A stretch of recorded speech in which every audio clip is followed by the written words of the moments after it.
Now, on the 25th of February this year, almost out of nowhere, the country was treated to an elaborate ceremony at State House, Nairobi, in which, for all practical purposes, Nairobi Governor Mike Mbuvi Sonko surrendered the running of the county government to the national government.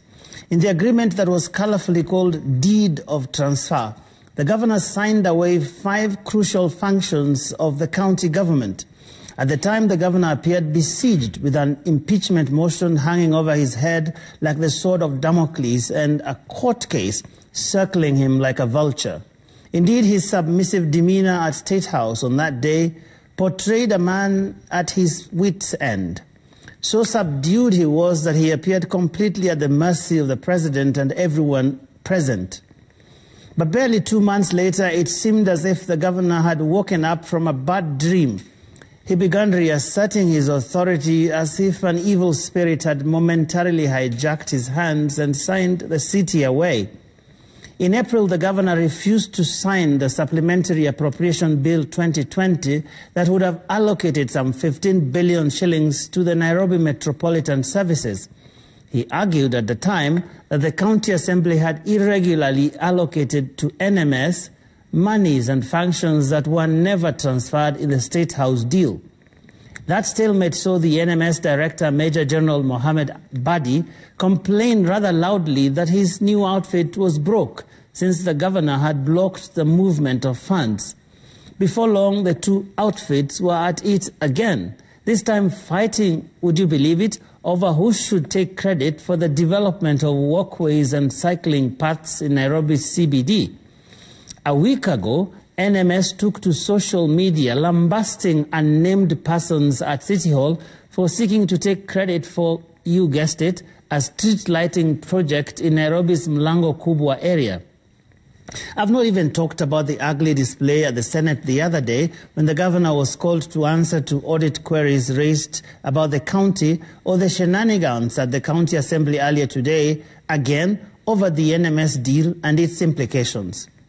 Now, I don't know about you, but all this is beginning to look very childish indeed. Who are we fooling here? Let's get a few things right. First, the governor of Nairobi cannot turn around and start crying foul over this deal. He was physically present at State House when he signed it.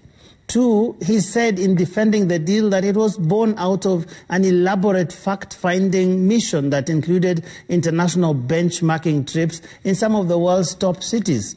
3, he cannot claim to support the president on this deal, but against the NMS. The NMS is a creation of the president and, by extension, the deal that he, Governor Sonko, was part of.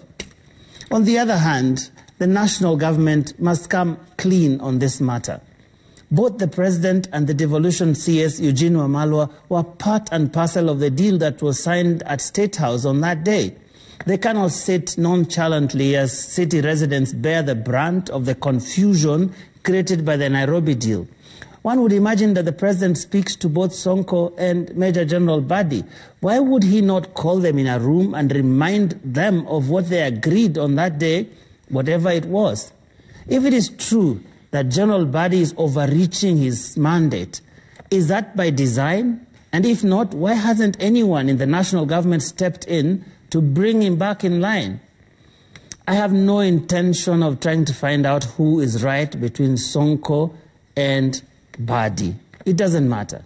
They made this bed called a deed of transfer together. They must lie in it now.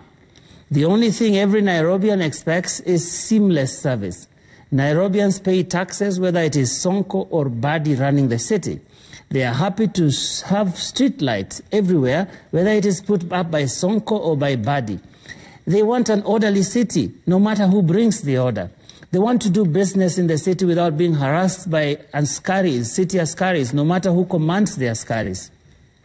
Now, I hope by now all those who orchestrated this deal know that it was never going to be the magic wand that wipes away all the problems of the city.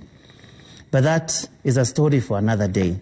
For now, the point is this: Sonko or Badi, Nairobians couldn't care less. Let them put their acts together and give us all a break. We are tired.